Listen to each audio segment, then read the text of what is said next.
You notice on the screen that the word carrier and outpatient are in green. And that is just to remind all of us that, in fact, these files are Part B benefits. So they are covered, if you think about our graphs from yesterday, these are both Part B services, so they're covered under Part B, and so that reminds you about a way to think about it, and to remember that these services will not are limited to people who have Part B coverage. That is to say, they have signed up, they are paying their premiums, their copays, and their deductibles. So as a reminder, as we have through every segment, there will be time for questions at the end. If you have questions during the segment, by all means, throw them into chat. We've got a couple of people from ResDAC who are on who will help either address clarifying questions or reach out to me and ask me to stop.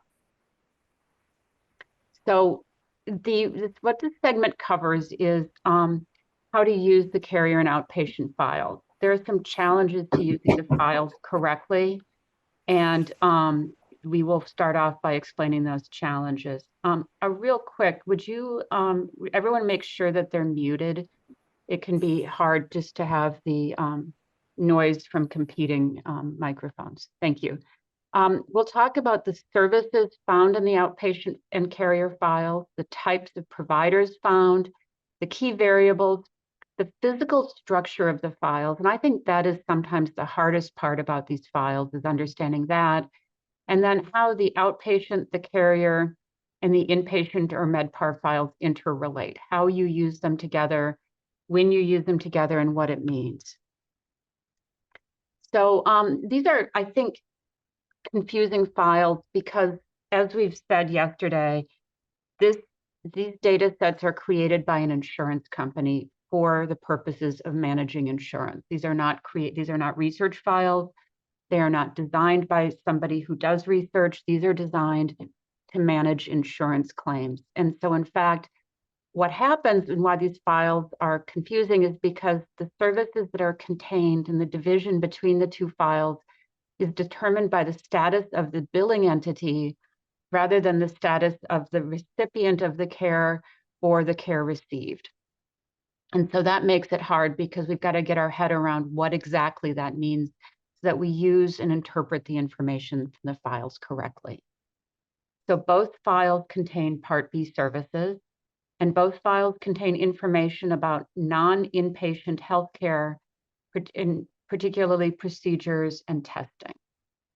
So understanding that will help you make the right decision about whether you need it. And we do acknowledge that in some cases, the correct answer is, I would never design a system this way. So the source of the problem are these two billing forms. And I know you've seen these before. And the problem is that the carrier file uses the form on the left, or these, what I would call the CMS 1500, which has now been renamed into something else. And the file on the right is used by the outpatient. So again, two different files depending on the status of the billing entity, not on the status of the care. And so if you even just looking at these visually, you can see there's no way you could ever get them to completely align. So rather than forcing them into a structure that wouldn't line up, it is just two files, one based on the form on the left, the carrier file, and one based on the form on the right, the outpatient. The carrier file is the largest of the CMS files. I put almost in parentheses, but I do not know of any cases. I've never seen a case in my career where this hasn't been true. The largest number of records a person has in a year will be in the carrier file. If there's one exception, it is the unique exception. The file contains information by non-institutional providers who are not DME providers, durable medical equipment providers. So even that definition is really hard to picture what that means. What it means is this is where we will find charges from physicians, nurse practitioners, clinical psychologists. We will also see charges from freestanding ambulatory care centers and ambulances not owned by hospitals. So again, you can see this is very much a file that is defined by what it isn't rather than what it is. And so again, just get used to that. That's really what it is, and that's why it's confusing. And as we discussed yesterday, it will also just cover aspects of the same healthcare event as covered by other claim types, such as the MedPAR. And we will go through this again, but just to make sure we're all on the same page, if somebody is seen in the hospital with vanishingly few exceptions, their physicians who treat them in the hospital will actually bill through the carrier file. In contrast, the outpatient file is considerably smaller than the carrier file, and it contains Part B bills from institutions that also bill for Part A services. Okay, so this sounds crazy, right? Like that's not how we would define it. So in fact, rather than defining the bill saying this is a Part A bill form and this is a Part B bill form, the way CMS has done it is they say everybody who bills on Part A bills everything on Part A, even if it's a Part B service, and that is the outpatient file. So it contains institutional services that are covered under the Part B benefits, such as outpatient surgery, day surgery, emergency room visits, observation unit visits, diagnostic testing done in an outpatient setting, renal dialysis, so non-inpatient institutional care. So when we think about the outpatient, just so you understand, most of that care, the light blue segment, that's about 3/4, is from hospitals. So most of the entities that are providing these Part B services that we find in the outpatient file are hospitals. There is next is a segment of a clinic or hospital-based renal dialysis facility, special facilities, home health agencies, and skilled nursing facilities are smaller portions. So again, this is largely care provided by hospitals who are Part A providers, but this is their Part B services.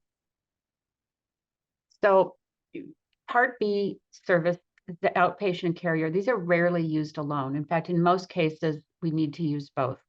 And this was something that I know when I first started using Medicare data in the early 90s, I didn't understand.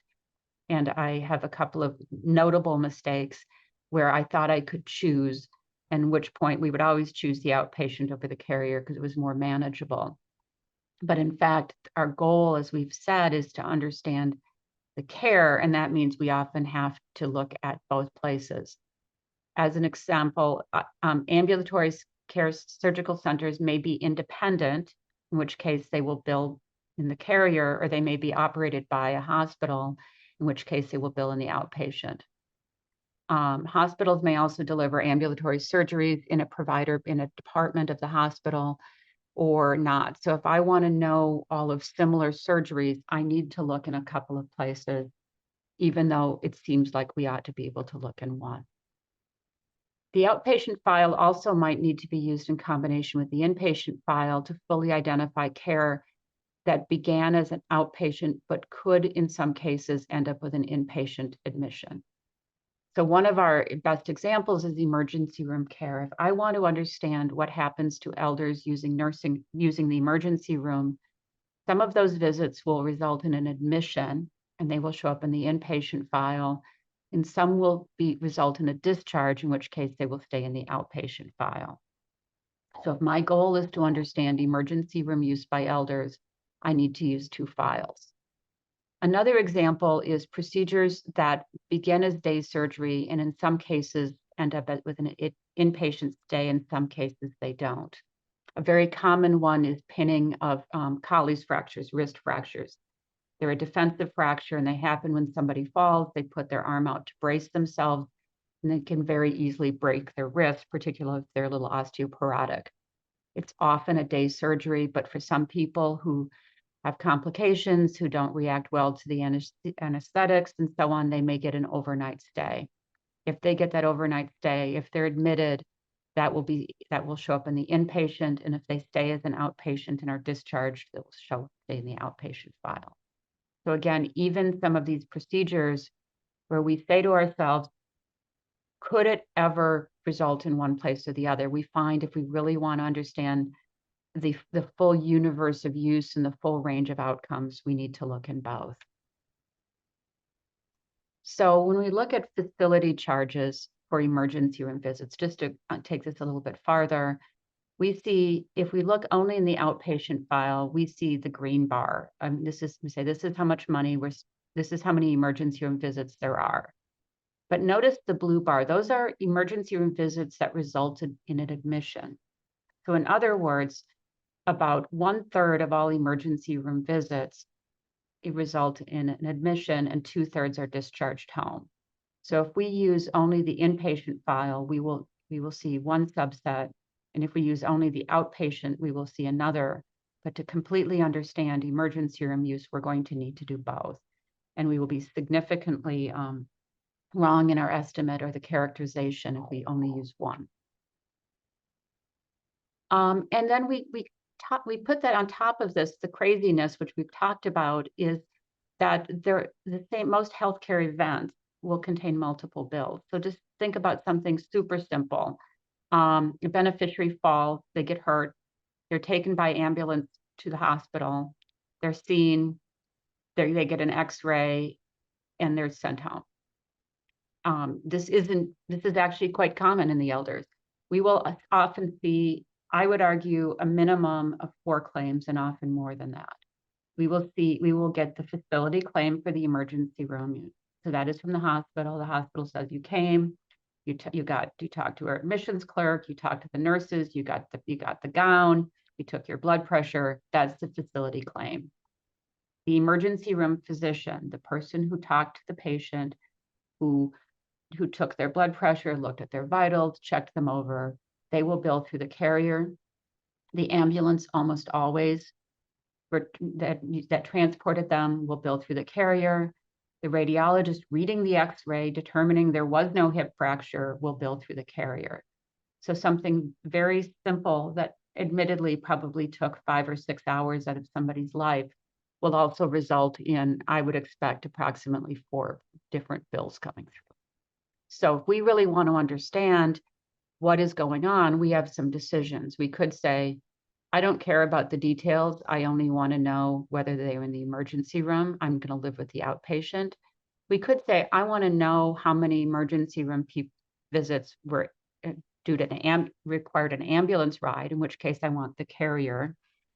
We could say, I want to know total costs of emergency room use, in which case I need both files.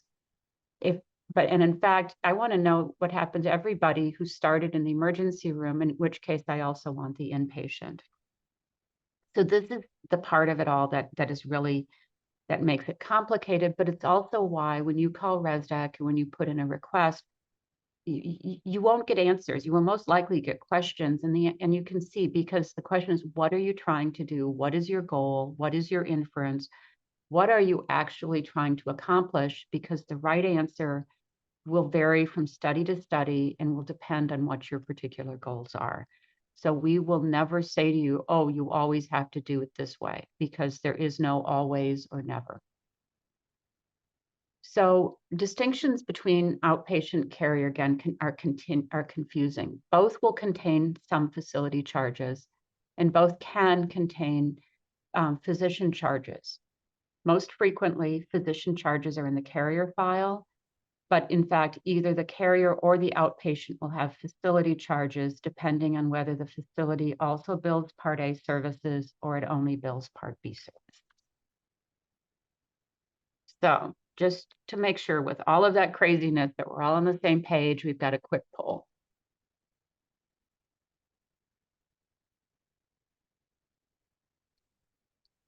So the question is, why are the carrier and outpatient in separate files? The correct answer, the most correct, is they use different billing forms. And 67% of you got it right. The services are billed by different organizations is somewhat correct, but again, ultimately, the reason they're in files comes down to the forms and nothing but the forms. The question is, they take place in different settings, and that's not always correct. As an example, ambulatory surgical centers are settings that are common and found in both files. Physician services are found in both files. So the first option, although overall it may feel like it is, in fact, it's what it really is there is the ownership, and from that the billing forms is derived. So now continuing on. Again, why are the claims in two different files? We keep repeating this because this is the biggest confusion, and we routinely have people call up and say, well, can't I just put them into one file? And the answer really is flat out, you can't. But this is why. So again, the outpatient file is populated with the UB04 claims data, and the carrier file is populated with the CMS 1500 data. So now the outpatient file follows the structure of an institutional claim, which you have seen. So an institutional claim, like the inpatient file we talked about, has a base segment, a revenue center claim segment, a condition code, occurrence, span, value, and demo. The majority of the fields that are populated to all institutional files, but the structure also allows special fields that are specific to the service type and will not be populated if it's not the right service type. So as an example, the form itself has room for ICD-9, ICD-10 diagnosis codes. In the outpatient file, those will be blank because they are not the basis of, it shouldn't say diagnosis code, should be say ICD-9, ICD-10 procedure codes. Excuse me, that is a major mistake. The ICD-9, ICD-10 procedure codes are blank on the outpatient file because HCPCS, rather than procedure codes, are the basis of payment. So I apologize. That is an important error here. The outpatient file structure, we're going to focus first on two of the segments, the two that are most commonly used, the base claim file and the revenue center file. But do know the other four segments have valuable information, and in some circumstances, we find ourselves using them, but it is almost impossible for me to imagine using the outpatient file and not focusing on the base and the revenue center codes. So no matter what you're doing, those two you will use. The base claim file has one record for each claim. That's one record for each bill. That is the file where you will find the demographic information, date of birth, gender, race. You will find summary information, find the diagnosis codes. You will provide the provider ID. You will find the claim start and end dates, type of facility. And at present, and this would change how we use these files, there's no information in the base about the individual services provided. So from the base, you can know where somebody was, how long they were there, how much it cost, why they were there, but you won't actually know what was done. In the base claim, the CCN, or the CMS certification number, used to be called the Medicare provider number. It's a 6-digit Medicare assigned number. It's got embedded information. The first 2 digits are state, and digits 3 through 6 are the facility type, random and assigned. It's always populated, and you can use this to link to the provider of services file. There's also going to be an organization NPI. There are very few of these that are missing. They're almost all complete. It has no embedded information. You cannot tell state. You cannot tell facility type. So it's just an NPI. And if you want to link to the NPI file, this is the one you would use. So again, this is another theme coming through here, is that rarely is there one thing that we use for everything we want. And we often have to do sort of a complex web of linking to get all of our information. There are dates. The date is claim from and claim through date. For most claims, almost all, they will be the same date. So the claim from, so the service started and stopped on the same date, and about 11% have different claim from and claim through dates. The most common reasons for that are, first of all, emergency room visits, where somebody is admitted and then they are discharged the next calendar day. It may not be 24 hours, but it's just moving over and past midnight. Likewise, observation stays. So these are stays that are in emergency rooms where the hospital is trying to decide whether the patient is healthy enough to be discharged or whether they're sick enough to be admitted. And they sort of keep them in an observation unit to try to make that determination. There also are treatments, radiation therapy for cancer is the most common, that are billed monthly rather than daily. So with radiation, you may have radiation 5 days a week for 6 weeks. that may show up as 2 monthly bills rather than as 30 individual bills. So those are examples where you would see a claim from and claim through. And there may be others, but they are not particularly common, but they do exist and you do need to be ready for them. The diagnosis codes, currently ICD-10, this is the only place you will get diagnosis codes. So if you want to know what's wrong with somebody, you have to use the base claim. And if you want to know what was done, you use the lineup, you use the revenue center. So it's frustrating because they don't actually link, we did this for this. It's rolled up on the claim level. Beginning in 2010, the number of diagnosis codes expanded from 10 to 25 codes. This was back in ICD-9 land. It still is at 25. So there can be a lot of codes that are present. They're not always all used, but you can end up with a lot. They also in 2010 created a mechanism of injury code. The field was called E-codes. It still may be called E-codes, even though in fact they're no longer beginning with the letter E now that we're in ICD-10. The principal diagnosis code is the same thing as DX1. So in other words, the principal diagnosis and the first diagnosis are the same thing. And the biggest challenge for us is rule out diagnoses are sometimes present, but they're not identified as rule out. So if you think about it, for mammograms, the diagnosis may show up as breast cancer. That may mean somebody has breast cancer, or it may mean that what the reason for the mammogram is to rule out breast cancer. So we have to be careful with this file to make sure that we actually think carefully about whether this is an actual diagnosis or a diagnosis that is being investigated and ruled out. There are payment fields in the base file. There's the total amount paid by Medicare for the claim. It's called claim payment amount. There's total claim amount already paid, primary payer claim paid amount. So if you, again, remember from yesterday, primary payers, private insurance pay first, Medicare pays second, Medigap pays third, Medicaid pays fourth, and whatever's left over, the beneficiary pays. So primary payer is the private insurance that pays before Medicare. The total claim amount due from the beneficiary is the beneficiary Part B deductible amount. So again, remember there's an annual deductible. There's beneficiary coinsurance amount, and there's beneficiary blood deductible liability amount. So with blood products, there's an additional deductible. I don't see this a lot. I've got to tell you, we keep it in this to be thorough, but it is not something that I see populated very often. But it also may be exactly due to the type of conditions I study. And if I studied different things, I might see that populated more often. The claimant, there will be denied claims in this file. The non-payment reason code is populated when the payment amount is 0. So if the payment amount is 0, that means the claim was denied. About 3% of claims in their entirety were denied. The most common reason was N, all other reasons.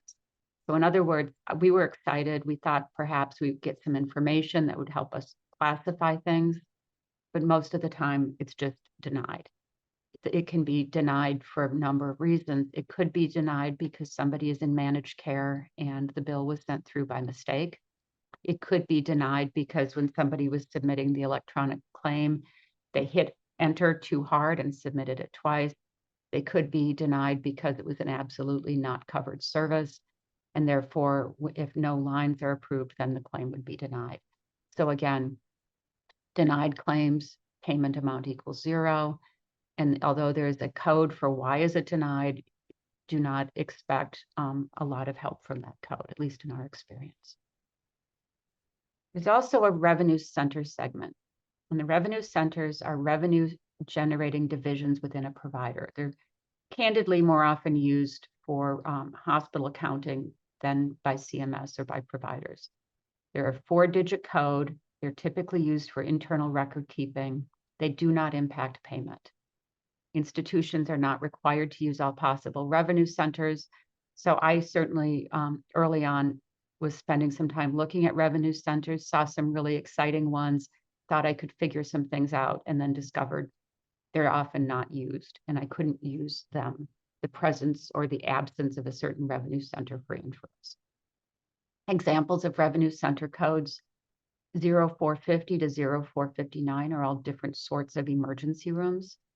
But notice 0307 is urology laboratory. I'm like, oh, this is great. I can understand this. But in fact, what we may find is that most laboratory is just coded as 0300, which would be laboratory. There's a code for pediatric clinic, but there's also a code for clinic generally. So it's really important that you think carefully about how much detail you want to trust with the revenue center codes.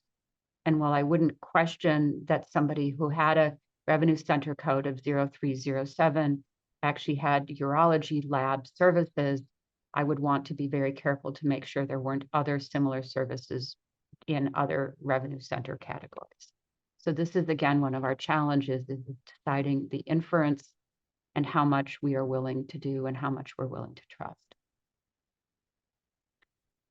Each claim in the outpatient file has at least 2 records in the revenue center file. One of these records is revenue center 0001. It is a summary record. It summarizes all the revenue center codes. It adds up charges and it adds up payments. So you have to make sure that you remove that if you're trying to add things up yourself. So if you are looking at the revenue center trailer and you sum everything, do be sure that you remove the 0001. Otherwise, you're going to double the size of the claim. And then you're going to call us and ask why the information in the base file and the information in the revenue centers, when you add them up, doesn't match. So again, be careful for revenue center code 0001 if you are looking for money. If you're looking for services, it doesn't cause problems. But if you're looking for finances, this is an easy mistake to make. HCPCS are used to bill for Part B services. If you remember, we talked about HCPCS as billing codes. Level 1 HCPCS are also known as CPT codes. They're 5-digit codes and they begin with a number such as 99201. They're published by the AMA, and code books or an online license must be purchased.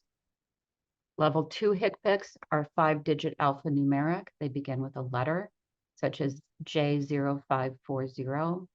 They're used to bill for services and items that are not in the CPT code book, such as chemotherapeutic agents, but also ones that are where CMS has created specific codes to monitor policy, such as screening mammography. The code books are free and are available on the CMS website. Level 3 HCPCS are 5-digit codes beginning with W, X, Y, or Z. They're locally created when no level 1 or level 2 HCPCS exists. And an example of that is for new technologies where sort of the service environment gets ahead of the AMA. And so they're often temporary, and CMS does everything they can to limit their use, but they do exist. Now, sometimes people have asked me why there are HCPCS in other fields, and I want to point out XX000 or 000 is not a HCPCS. It is a diagnosis, and it shows up in the diagnosis field. But I get that question regularly. But all 3 levels of HCPCS are stored in the field HCPCS code. It is important that you read this in as an alphanumeric, not as a number. If you don't do that, you will lose all your level 2 and level 3 HCPCS. HCPCS and CPT codes, which are level 1 HCPCS, are grouped by type of service. So 00100 to 01999 are different sorts of anesthesia, surgery, radiology, pathology and laboratory medicine, and evaluation and management is in the 99s. If you get a book, and this may show how old school I am, typically the E&M codes, evaluation and management, are actually in the front of the book, not in the back of the book.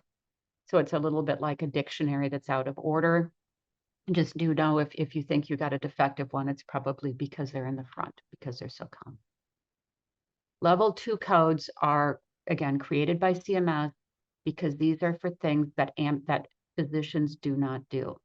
ambulance services, medical and surgical supplies, different therapies. So again, these are all level 2 HCPCS. We still need to bill for them. Providers still need to be paid, but the AMA is not the source of the coding. Level 2 codes, again, are also used for tracking specific preventive services. And just remember, as I pointed out yesterday, these are created for policy, and sometimes policy can change. So the annual wellness visit is a G0438. There's diabetes self-management training. There's PSA testing, colonoscopies. There's the initial preventive physical exam.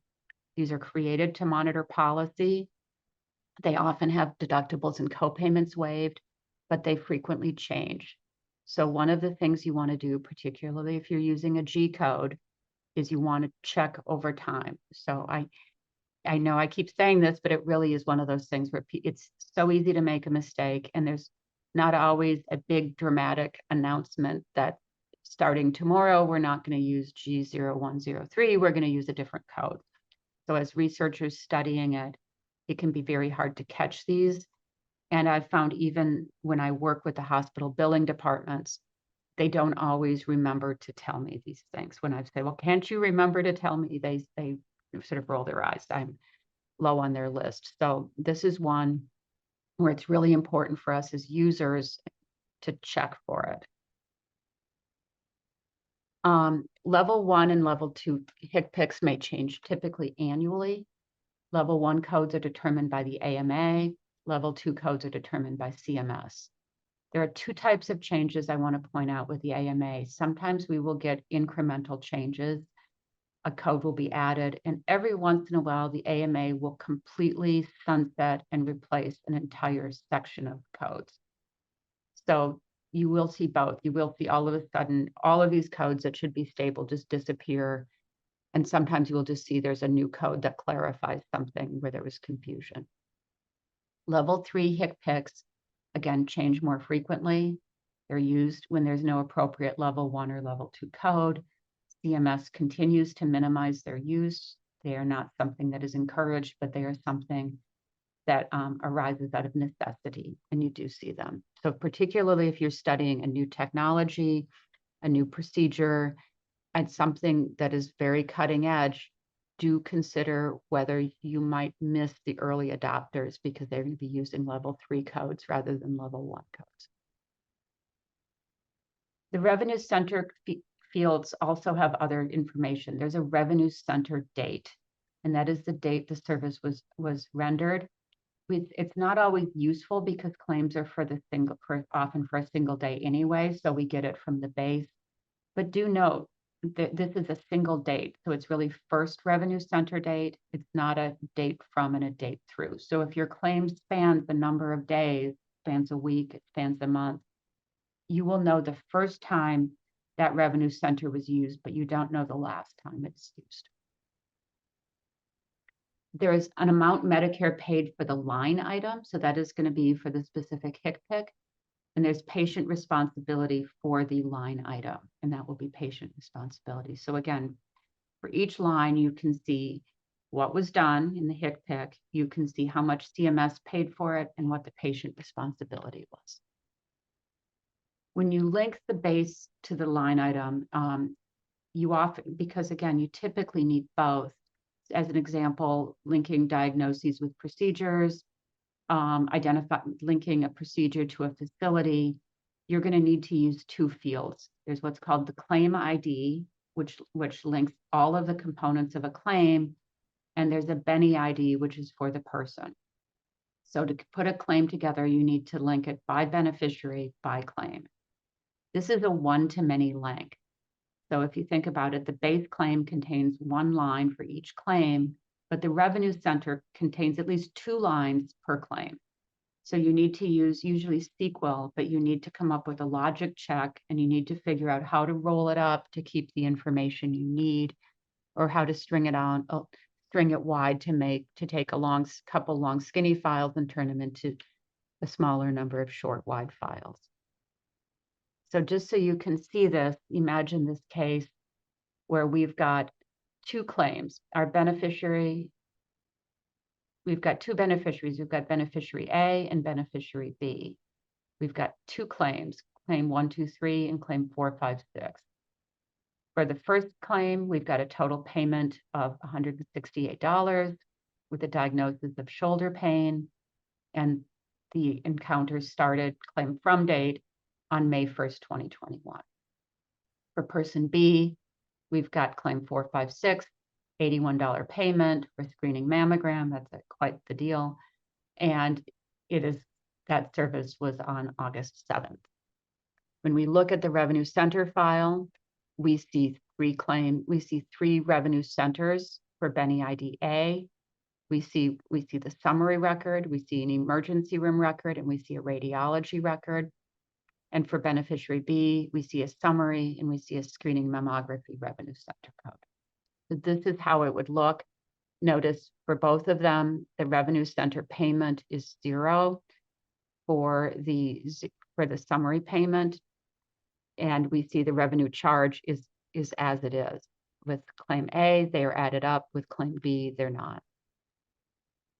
When we put them together, what we want to do is we want to put the total payment, the principal diagnosis, the from date, and the revenue center trailers together. So we've got to do a series of steps to put it together. So we can use our common fields of Benny ID and claim ID. And it looks like my Benny ID just shifted from A to B. This is the challenge of examples that are made up. I didn't catch that. I apologize. And then from there, we can start adding it up and seeing what happened. So again, it's a couple of steps, and you've got to track it across people and across claims. So using the outpatient file segments, it's important to know the base claim trailer alone can be used to identify diagnoses, to identify overall dates of care, to identify total Medicare payments, by facility, by patient, by diagnosis. The revenue center trailers alone can identify procedures, dates of procedures, and payments for a procedure or total payments for a claim. But if you want to link diagnoses to procedures or procedures to facilities or put them all together, you need both the base and the revenue center file. This is, again, understanding the outpatient and how to use the outpatient file as a freestanding file. We're now going to go on to the carrier file. The carrier file is also a base plus segment structure, but it's a simpler structure. They formerly were called, so if you look at the bottom, it's a base plus line. It was formerly called header and trailer, and now it's base and line. So if you hear me use header and trailer, I'm just using old language. But if you notice, the carrier there's two segments only, base and line, where with the institutional files, there's a whole lot of other things. So again, it's simpler, but the same idea. The base claim portion of the carrier file has the beneficiary ID, has the demographics, place of residence. So exactly the same that we're used to with outpatient. It also has information of the claim, about the claim. It has claim from, claim through, claim diagnosis codes. And again, there are now, the number has changed. And so again, claim diagnosis codes. The line field does not have has the line diagnosis codes. You can have up to 13 line diagnosis codes and line procedures in a claim. If you do more than 13 things, you need a second claim. The line diagnosis code has to be one of the same claims that we had in the header. So you do not need to worry that there's going to be a new diagnosis code showing up that you didn't have in the first place. When you line up carrier claims with MedPar inpatient, you can use date, again, Benny ID plus dates of service. You can look at the line place of service code to help you. So was there likely to be a facility claim with it? So if your line place of service code is a hospital, then that might be a clue to look for MedPar or outpatient or inpatient, saying, yes, they said it was happened in a hospital, I should expect to see a facility code. So if you want to calculate total amount reimbursed for care for full details, if you want to avoid duplicating counts, And if you need more information, for example, CPT and ICD procedure codes have different information, and sometimes we want one or the other. Those are reasons we will line them up. Line place of service codes include office, home, inpatient hospital, outpatient hospital, emergency room, ambulatory surgical center, and skilled nursing facility. Sometimes you'll see a little slippage. If somebody resides in a senior living facility, sometimes that will be coded as home. Sometimes it'll be coded as skilled nursing facility. Again, sometimes you sort of say, well, is this reasonable slippage? If they're a permanent resident, it is their home. Even with the rules, there's no different payment. So often, as we said, if payment differs, it will matter. If payment doesn't, it sometimes just isn't worth worrying too much about that. HCPCS also have modifiers, and this is one of the things that I think we don't always appreciate and we don't always use. There are up to two modifiers for each code, and these are things that it should impact level of payment. So level 1 are numeric, level 2 are alphanumeric. Candidly, I have not been able to figure out, but I have not thought about it, why something is a level 1 or level 2. The point would be some begin with numbers, some begin with letters. You have to be willing to have both. So as an example, a level 1 HCPCS could be prolonged evaluation and management. So this is a way where you say, you know what, I charged for an initial consult and it was a super complex one. And even with all the complexity, it was really long. You can code as a 21, which is a request for an upcharge. Professional component says this is the part that a physician or somebody did. So as an example, the HCPCS for x-rays is the same, whether you're the person reading the x-ray or whether it's the facility billing for the actual doing of the x-ray, the technical part of having the technician, the machine, and so on. The professional component, the interpretation, it would be coded as a 26. The technical component would be a TC. And if the institution is billing for both bundled together, there would be no modifier and they would get a bundled rate. There also are laterality codes, LT and RT. And so laterality is used, for example, with cataracts routinely. Somebody sends in a bill for a cataract excision, and a month later they send in a bill for a cataract excision. They will use the modifier to show that the first one was the left eye, the second one is the right eye. So when there's laterality, and there's concern that a bill will be denied because they're trying to differentiate between a duplicate service, a duplicate bill, and laterality, they will use the laterality codes. In some cases, there could be opportunities to actually investigate time between codes, how often they have both eyes done at once, how often they note, and so on. There's money, and the money is different in the carrier file than it is in other files. The money, the line charge amount is how much CMS says you can be paid. And the line payment amount is CMS's share of that. So what happens is, if you remember in the inpatient this morning, hospitals can ask for what they want. I want $100,000. They get paid $20,000. Here in the carrier file, they can only ask for the allowed amount. So in the carrier file, CMS will say a priori, this service is worth $100. The line payment amount will be how much CMS paid. In some cases, that amount will be just CMS amount minus copayments. You will also see sometimes things are paid less because of deductibles or if there's a primary payer. But there is not, like there is with inpatient, the ability to ask for whatever you want. The asking is limited to what the preset payment is. In the carrier, there are denied claims and there are denied lines. So if the entire claim was denied, the claim payment will be 0. We denied this entire thing, not one part of it is paid. And depending on the year, between 6 and 10% of claims are denied. Often those are denied, I believe, because either it's somebody who was in managed care, so they weren't eligible to have their claim paid, or it was just an inadvertent duplicate. Somebody hit enter twice. I think we've all had that where the computer is slow we're not sure it's going. We hit repeat a second time, and we end up with the second one denied. There's also a line indicator code. The line processing has a code of A if it's allowed, and B, and anything other than A says that the claim was not paid. About 10% of claims have at least one line item denied. That line item allowed amount will be 0. Sometimes they're denied because somebody says, no, that X-ray includes this other piece. You can't bill for multiple parts. Sometimes it's denied because it's not a covered service. So there's a number of reasons why. In some cases, there may be documentation that hasn't been submitted. So again, the entire payment can be denied, or a particular line can be denied in an otherwise paid claim.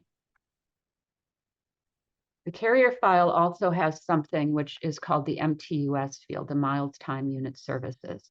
And that is to say that sometimes the basis of payment includes the multiplier.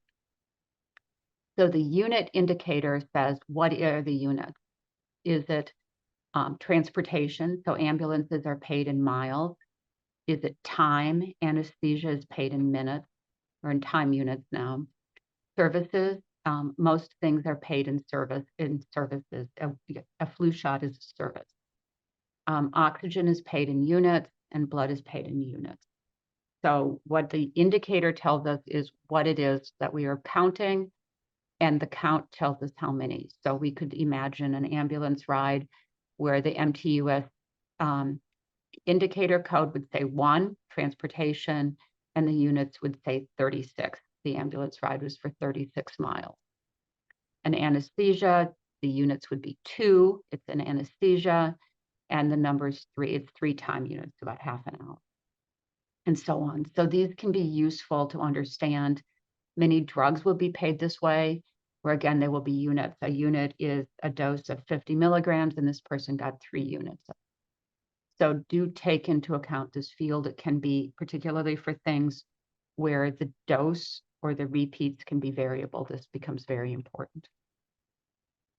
There are provider information in the carrier file. There's a line provider specialty code. There's a line performing NPI, and there's a line provider tax number. The tax number would allow you to identify a provider group. The specialty code would allow you to figure out who's the specialty of someone who's doing it, and the NPI would identify a particular person.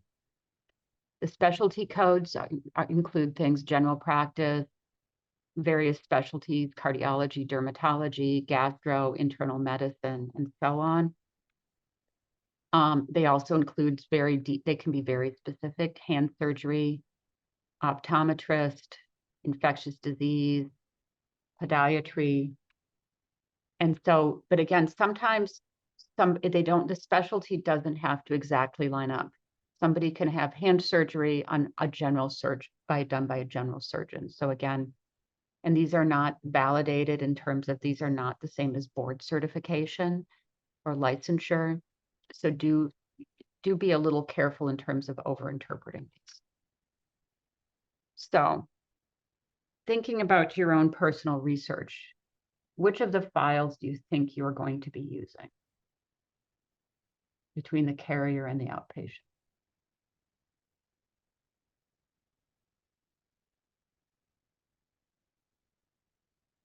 So most of you said you're going to use both files. And again, for a lot of applications, I do think that is most reasonable. A few of you said you don't want to use either file, and I certainly can understand it in some cases, given the complexity, but depending on your questions, that makes total sense.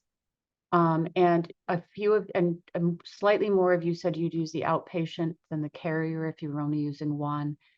And again, that depends entirely on your questions. So the real message here is which one you use is depends exactly on circumstances. So do not be afraid to say, no, this is all I need. You do not need to use both. There are no hard and fast rules. And even personally, I would say that we have made different decisions in different circumstances. So that is really the part about it. There are no answers where we'd say you always have to do something a certain way. For people who call ResDAC up and say, well, can't you just tell me what the right code is? The answer is, well, it really depends on what you're trying to accomplish and what your goals are, and that will tell us how to do it. So deciding how to use the carrier file. One of the challenges with the carrier file is the carrier file is massive. And even for the biggest system, the carrier file can be huge. First of all, you are not even allowed to receive 100% national carrier file other than through the VRDC to the Virtual Data Research Center. And even there, you have to have a really good story. It is too big, it's too much data, rarely is it needed. So one of the things, if you want a general population sample that was created in the early 90s was a 5% sample. So a 5% sample of claims, which is 5% sample of people, can be a very workable file. And honestly, even within ResDAC, we more typically use the 5% file than the 100% file when we're doing things. So if you think about the level of precision you need, so right now, let's say in fee-for-service Medicare, we've got 25 million people. A 5% sample of 25 million people is plenty for most of the things we want to do. So if you just want a general population, we want everybody, we will often recommend a 5% sample. Sometimes you can do other things. You can say, I want 100% of people with a certain diagnosis. And in some cases, even that is too big. 100% of the people with diabetes is a 20% sample. But you may ask, I want 100% of the people who had bariatric surgery. You can do combinations. I want 100% of the people with bariatric surgery and a sample of people who've got something else. So we can do complex sampling. You can do that in order to keep your sample size down and to get a file that's workable. So as we said with diabetes, 20% prevalence is 11 million people. That is a really large number of people. I candidly question whether anything we do needs that level of precision. As it is, I often have to argue with journal editors about whether or not, when I refuse to show statistical significance, and I explain because I'm finding things that are statistically significant that are practically immaterial. That is one of the reasons. So thinking about the file, the carrier file uses the CMS 1500. The outpatient file uses the UB04. The carrier file is non-institutional files, primarily physicians, but also freestanding ambulatory care centers. The outpatient file is institutional providers, primarily hospital outpatient departments and dialysis centers. They both use ICD-9 and ICD-10 coding, depending on the year. They both use CPT coding, but in the outpatient file, it is CPT plus revenue center codes. The structure for both is a base plus. In carrier, it's base plus line. In outpatient, it's base plus revenue center, and we could say plus plus plus in the sense that there are other possible codes to be used. There is no summary record in the carrier, but there is a summary record in the outpatient file. The median number of claims per year is 16 for the carrier and 4 for the outpatient. Okay, so this is why when we talk about this file getting large, you can see the carrier getting large. So 16 times 25 million is an awful lot of claims. The median number of lines per claim, though, is 1 for the carrier and 3 for the outpatient. So in other words, when claims are submitted, more stuff is listed on the outpatient file, more line items than it is in the carrier. But do remember that the outpatient, that 3 includes the summary record. So again, that the number of lines is artificially inflated by the presence of a summary record. So as some final thoughts, both are necessary for almost all studies of outpatient, meaning non-inpatient care. Both have one-to-many structures. One patient will have many record, each record will have many segments. I always argue the carriers more so, but honestly, once you write your code, that doesn't matter. That's irrelevant. It's understanding that structure. And it's not a real typical structure, and it does take some time to get used to. I personally would argue, though I will have to admit, to be fair, I'm not allowed to do programming anymore because I'm so rusty and Tarzan-y, but it isn't that hard to use 2 files versus 1. I certainly have done it for many, many years. So what you need to do, again, this is one of my themes, is take time to consider how you expect the information to be present between the 2 files so that you can ask the question, because of their complexity, am I sure I didn't make a mistake?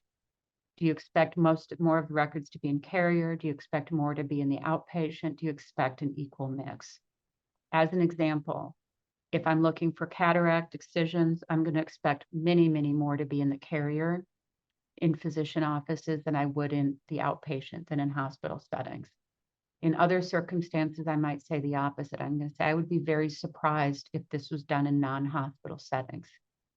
So do think about it because it will help set your expectations and help you decide what and how you need to do to assess face validity, problem solve, check your code, and so on. And then do take time to line up the variables, to pick what you need, to consider how you will use it, and to consider how you will conduct logic checks.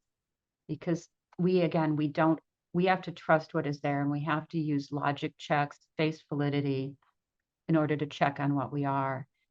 Do be patient, and this isn't said here, that there can be some minor error. So when we line up dates, I will often let there be a little slippage, a date difference, just like we talked about discharge dead and date of death on a death certificate. It's okay to have a day off, but do consider what is reasonable error and try to do that in advance so that if you get more than that or that you look for it, if you're not seeing what you want, that you're ready for it and have a plan. I encourage you very, very much to spend some time. There are claims forms and instructions, but perhaps most importantly, and I don't know if anyone else, if Steph has made a plug for this already, are the claims processing manuals. These have instructions, very detailed instructions on how to complete the forms. And they often go into far more details than the claim forms do, but they will tell you if this happens, do this. And oftentimes when we see patterns that don't make a ton of sense, we find the claims processing manual solves it. It's interesting. If you were to reach out to ResDAC, the first place in many cases that people will go is to a claims processing manual, because that will often explain particularly unusual situations and what to do and how to fill it out or whether to leave something blank. And it makes it easier for us, especially when we're seeing patterns that we're not quite sure what to do with. So with that, again, there's some more manuals, there's regulations and guidance, there's claim processing, claim architecture. These are all also on the course website, but do save these and do use them. They can be incredibly helpful. And the other thing they sometimes do, which is as simple as they give us some confidence that what we're seeing is not a mistake.